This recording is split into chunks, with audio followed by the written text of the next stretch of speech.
La prédication textuelle suivie, l'idée, c'est de se mettre au service du texte biblique.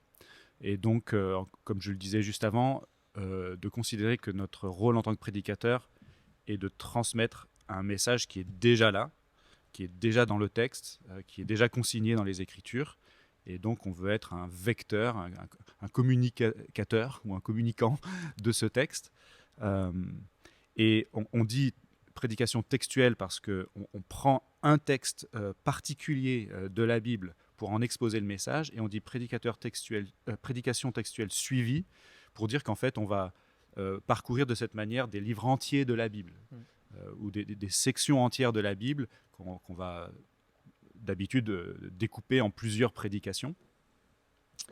Et, euh, et moi, je suis effectivement un fervent défenseur de ça, parce que quand on veut se mettre au service d'un texte, on est obligé de le prendre aussi dans son contexte.